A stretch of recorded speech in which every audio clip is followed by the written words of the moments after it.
ngeri y'okusitulamu ebyenfuna amaka g'obwa pulezidenti gawadde abantu abakola emirimu gya wansi mu makindi ebikozesebwa okwongera abantu abaweereddwa ebintu kuliko abasiika capati, abasiika emberenge, abakola saluuni, abasiika chipusi, abatunga n'abalala. Bano baweereddwa ebintu okuli eŋŋano, obutto, obumonde, obumu obusiika emberenge n'ebirala. Bino bibakwasibwa omukwasaganya wa pulogulaamu eno Kayizo Ndase ku nsisinkano ebadde mu kalenda emali. Ayogedde pulogulaamu eno mu kwewandiisa ate amateeka tegakkiriza kandideti yenna kugaba kintu kyonna.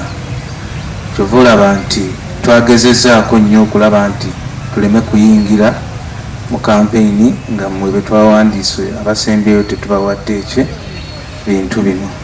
So ne tusalawo World Creation ng'avugirira amaka ag'obwa pulezidenti okuyita mu gavunaanyizibwa Nabbale. Ndase yategeezezza nti pulogulaamu eno tebatunuulira kibiina kya bufuzi omuntu mwava okumuyamba kyokka batunuulira okulaba nga basitula embeera z'abantu bonna. Ndase asibirira abafunye ebintu entanda okubikozesa obulungi kyokka n'abawabula nti ekiseera ky'okulonda kuno basaanye okutunuulira abali ku mulamwa gw'okusitula embeera z'abantu naddala aba wansi ate gwe mulamwa gwa pulezidenti omukulu.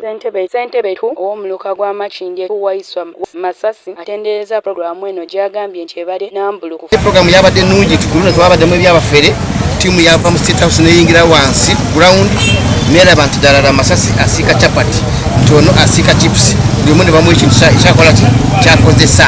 Abantu bafe bagenze nga basanyufu ate ne bagamba bajja kumoba balambule balabe anaaba akoze obulungi ate bamwongere ssente.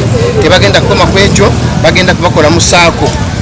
Twegamba bafune saako bafune akasente ensawo yawe genda kubawanira mu bizinesi zaabwe tebakola ki?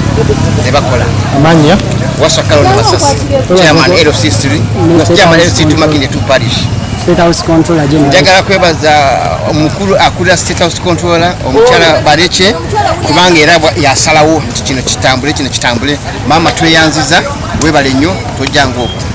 Abaweereddwa ebintu bino okuli Agnes Nasolo n'abalala basimye enteekateeka eno ne balaga we bagenda okukyusa obulamu bwabwe. Agnes bampadde ebyalaani ngenda kukola workshop neyanziza nnyo neyanzeete bonna abakibaddeko. Mbeera ebadde etya?